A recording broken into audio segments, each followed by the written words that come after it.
Virus continues to ravage the world. There are also questions about how this all started. Some say that it was a wet market inside Wuhan, that may be to blame, and that these types of places pose a risk to us all. But is that true? Our Maggie Rulli files this report. China is now reporting many more cases of SARS. The outbreak spreads. More people infected this morning with that dangerous new strain of bird flu. A new front opening in the fight against Ebola. Word of a deadly illness arriving in America for the first time. It is called MERS. The new coronavirus may be the first pandemic in recent memory to shut down the world. But it's not the first of its kind, and scientists say it won't be the last. We'll never be able to be risk-free. There will always be potential of spillover as we co-evolve on this planet. That's the way it's going to be. About 3/4 of all infectious diseases originate in animals, some exotic, others from livestock like chickens. Even the seemingly cute and cuddly, all could be vectors for highly infectious, potentially deadly, novel virus outbreaks in humans through contact or consumption. And many scientists fear wildlife wet markets, where thousands of people and animals gather together, are a breeding ground for outbreaks. I think they should shut down those things right away. The nation's leading infectious disease expert, Dr. Anthony Fauci, tells Fox and Friends that now is the time to act. It boggles my mind how when we have so many diseases that emanate out of that unusual human-animal interface that we don't just shut it down. At least 60 U.S. lawmakers have signed on to a global ban. And some members of Congress are even threatening political action. And they need to pay a price. We need to start changing the way we trade until they shut these wet markets down. Shut the wet markets down. Threats of a global trade war. Over what? Wet markets are common in Southeast Asia and China, some selling and slaughtering live animals.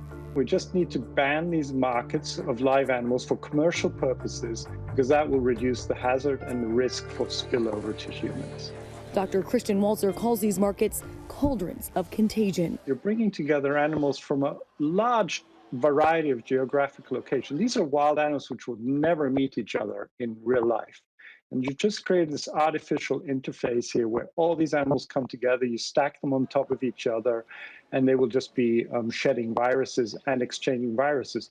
And then add into the mix, thousands and thousands of people that come to visit and go shopping there every day. You have a perfect interface where you can get viruses to jump over from animals into humans. It was under these conditions in this walled-off building now under guard in Wuhan, China, that it's believed some of the first cases of COVID-19 were discovered at the Hunan Seafood Wholesale Market.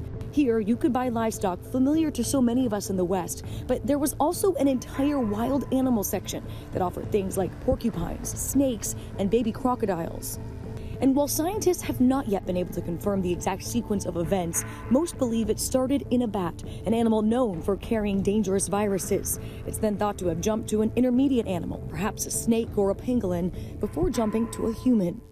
It's really important to understand the difference between domestic animal and livestock production, where we've co-evolved with livestock for thousands of years, 5,000, 6,000 years and more.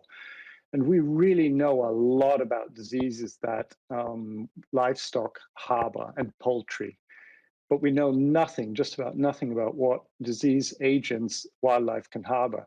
They think there's about 700,000 viruses just in mammals and birds, which could potentially cause zoonotic disease in humans. But the growing calls to shut down all wet markets because of their mortal threat may be excessive. Only a small percentage of wet markets are known as wildlife markets, where they sell wild animals for meat or as pets, often mixing livestock with illegal wildlife for sale. But the vast majority are similar to farmers markets, selling everything from fish and meat to non-perishables, and they are integral to daily life in much of Asia. In newly reopened Wuhan, we met this man. He's shopping for tofu, vegetables, and other food staples for his family. He says wet markets are essential for daily life here. And even though Western supermarkets are gaining in popularity, most still rely on places like this. When Wuhan went under lockdown as infections and deaths surged, it was this massive wet market that residents relied on for survival. These stalls providing enough food to feed the entire city of 11 million for nearly 3 months. The World Health Organization acknowledges that wet markets are an important source of affordable food and livelihood for millions of people, but saying that in many places they've been poorly regulated and poorly maintained. WHO's position is that when these markets are allowed to reopen, it should only be on the condition that they conform to stringent food safety and hygiene standards. Adding that governments must rigorously enforce bans on the sale and trade of wildlife for food.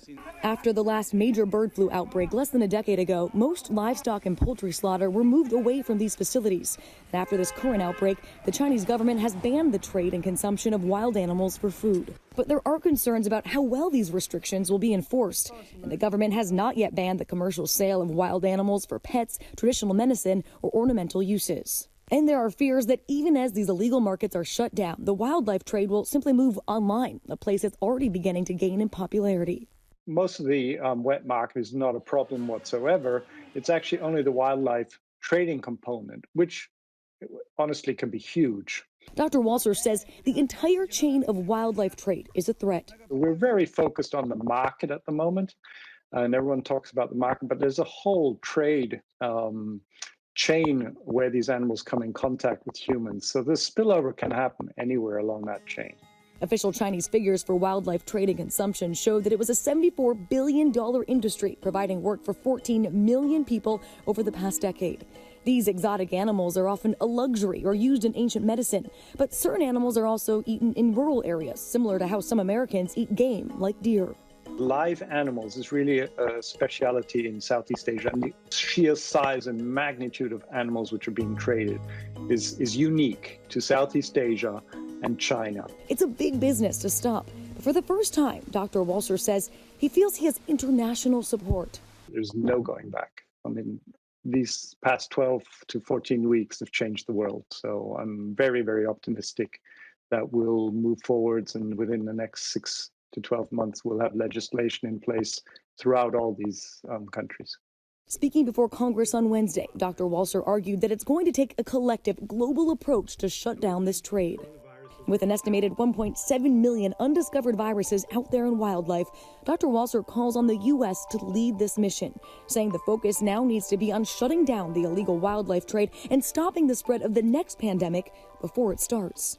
It's really, just to say it's unfortunate is not putting it hard enough. It's really very sad to see that it's taken this pandemic, basically, and all the suffering that goes with it and the economic devastation and so on, to actually make us realize that the costs involved, that the costs sort of generated by the legal and illegal trade in wildlife can never, ever be justified. Maggie Rulli, ABC News, London.